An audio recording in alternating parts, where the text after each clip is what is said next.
I mean, when you write the full album, we've stopped writing songs we think are singles years ago. We stopped thinking like that anyway. So when they say, "Oh, there's no single on the album," it's kind of annoying. It just kind of kills the artistic integrity in it. So we just said, you know what, you just choose what you think should be singles. So I mean, it's not like they used to be anyway with singles. It's not like MTV days, so it's not a big deal anymore, I guess. But yeah, but Fall from Grace seems like it's a little bit of a throwback to Medusa. It has the classic Greg guitar lines. You're doing gruff and clean singing. I think your choruses are fantastic, especially the "We're All Alone" part is some of the best parts on the album, actually. So I think it makes sense as the first single. Yeah, I mean it's because my initial thought was using that was it's just like kind of harking back to the last album. So it's not like, oh, hang on, I kind of like the surprise element, but I guess single choice it's kind of playing it safe a little bit, but it's still good. I mean, it's a good song, no doubt about it. I think it's a great song, but I wouldn't mind it kind of like, but maybe it's better to maybe save a song like Ghost or something for maybe second or third single. So it's obviously very different style. So, but yeah, it was kind of the general consensus came down on Fall from Grace, so I'm happy to go along with that. Sure. It's fine. You have to tell me about the line "No celebration for the damned." Did you steal that from us while working on the book? Oh no, I wrote the lyrics. I wrote the lyrics ages ago for this. Oh, all right, darn it! I heard it. I was like, well, maybe Nick wrote that while we were doing the book. No, I didn't actually. No, I just the whole thing about no celebration, full stop. I'll probably get on the next album as well. I just like that, having zero celebration for things. I kind of like that. So.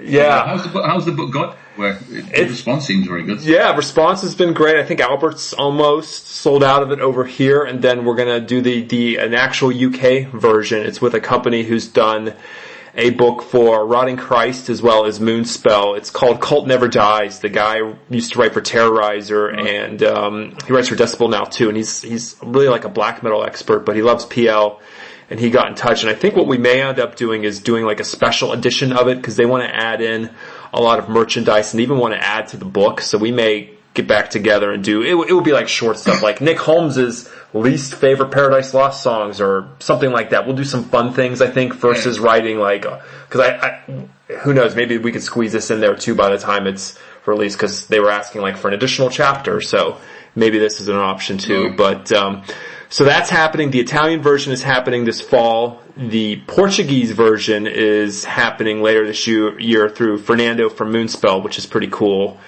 The German version, I think, is coming out in April, which should be good, because I think the album is, May this year, correct, for you? It's something like that. Yeah. You tell me. Yeah, I think it's May. That's what Vicky was saying, because I was I was curious about when they were going to do the German release. So there's that. There will be a Spanish edition later on this year as well, and I think there'll be a Polish edition too, although the advance wasn't very big, so I don't know how crazy Andy's going to be about that. But, you're sort of... I think he's of the understanding that metal book publishing is not very profitable in a way. So, I mean, we have an agreement in place, and I'm happy to divide it evenly like we talked about. And so, but the great thing is the response has been really great. People have been very happy with it. I mean, speaking of people saying stuff on the internet, I've read some comments on like your page, like the PL page, people saying, oh, it deserves like a volume 2. I wish there was more sex drugs aspect to it. And I was like, I always want to respond, but I never do, and saying, well, that's not really what they're about. And so, you'll get some people going that route too.